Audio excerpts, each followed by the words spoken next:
Have you ever found yourself staring at stock market news, feeling completely lost by the terminology? You're not alone. Today, we're going to demystify the stock market by exploring over 100 essential terms every beginner should know. Whether you're looking to invest for the long term or just curious about how it all works, this video is your gateway to understanding the language of finance. Here to simplify investment concepts and empower you to navigate the stock market confidently. The financial world can be daunting, filled with jargon and complexity. But fear not. By the end of this video, you'll have a solid grasp of key concepts, allowing you to make informed financial decisions. Remember, this information is for educational purposes. It is not financial advice, and you should conduct your own research. Are you ready to embark on this journey to financial literacy? Let's dive in.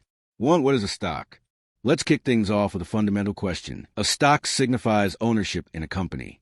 When you purchase a stock, you essentially buy a piece of that business, which gives you a claim on its assets and earnings. This ownership entitles you to a portion of the company's profits, which may come in the form of dividends. 2. Common versus preferred stock. Now that we know what a stock is, let's differentiate between the two main types you'll encounter. Common stock. Most investors gravitate toward common stock. With this type, you receive voting rights that allow you to influence corporate decisions, such as electing the board of directors. However, dividends aren't guaranteed. They're paid based on the company's performance and board decisions. Preferred stock. This type typically does not grant you voting rights, but offers a more stable income through dividends. Preferred shareholders receive dividends before common shareholders, making this a less risky option. 3. The importance of portfolio. Instead of concentrating all your investments in one stock, prudent investors build a portfolio. A portfolio is a collection of securities, including stocks, bonds, and other financial assets. Diversify your portfolio helps mitigate risk. If one investment suffers, others may thrive, balancing overall performance. 4. Understanding public and private companies. Next, it's crucial to differentiate between public and private companies. Public companies. These companies list their shares on a stock exchange, allowing anyone to buy and sell shares. Companies become public through an initial public offering, IPO, which enables them to raise capital from a broader base of investors. Private companies. These do not trade shares publicly. Ownership is typically restricted to a small group of investors, such as company founders and private equity firms.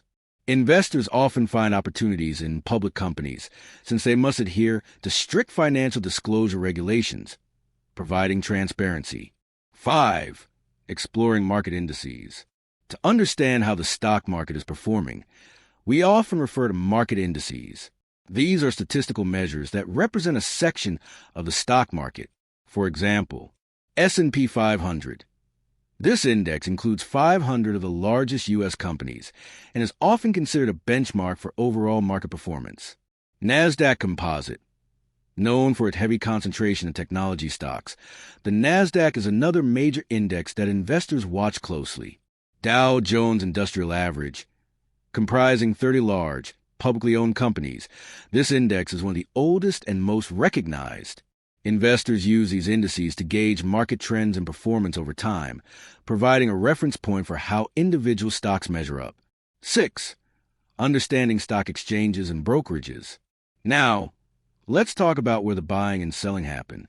Stocks are traded on exchanges, such as the New York Stock Exchange, NYSE, or the NASDAQ.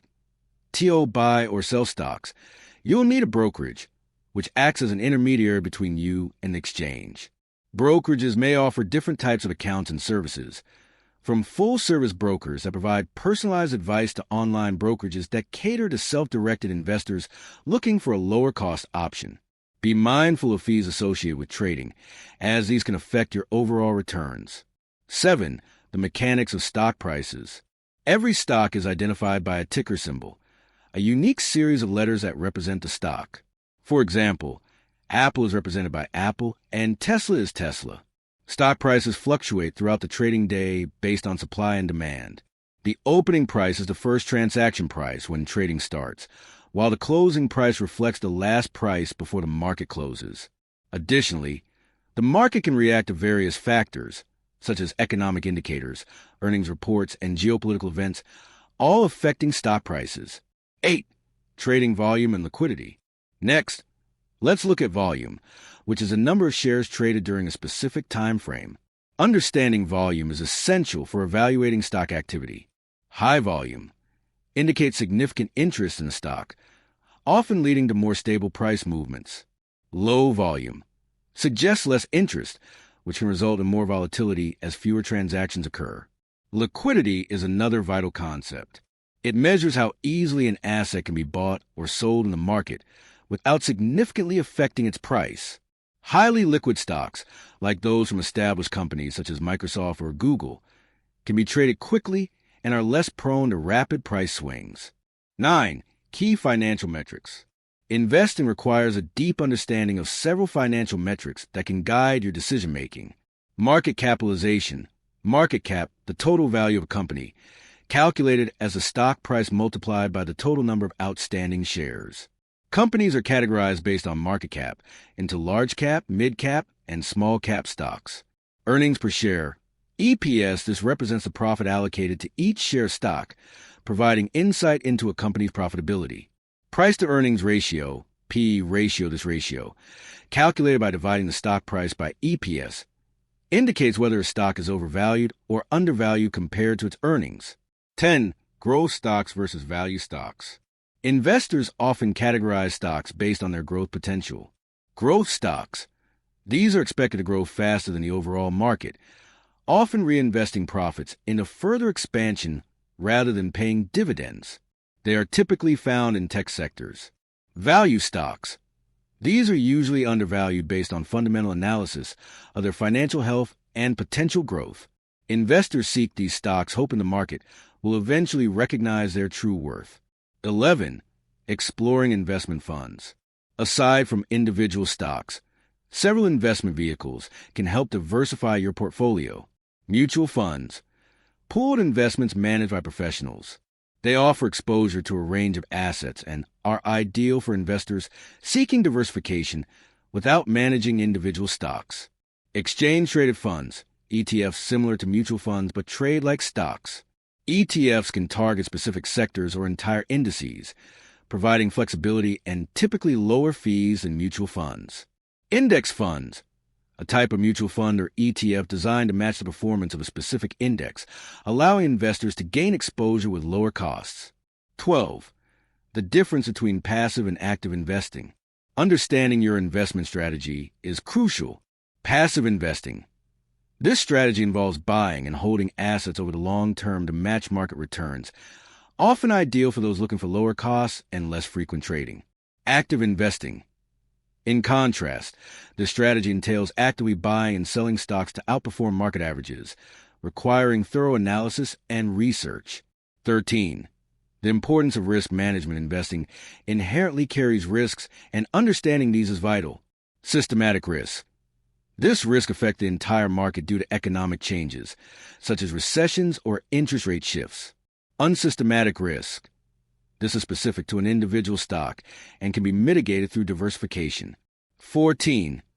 Understanding market sentiment and volatility. Market sentiment refers to the overall attitude of investors towards a particular market or asset. Bull market, characterized by rising prices and investor confidence.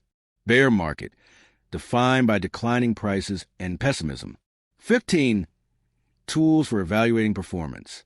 Investors can measure performance through various metrics. Alpha. This shows how much an investment has outperformed or underperformed a benchmark. Beta. A measure of volatility in relation to the market. A beta above 1 indicates greater volatility than the market, while a beta below 1 indicates less. If you found this breakdown of essential stock market terms helpful, please give this video a thumbs up and subscribe to Monetrax for more valuable content. Your financial future starts with education, and we're here to guide you every step of the way.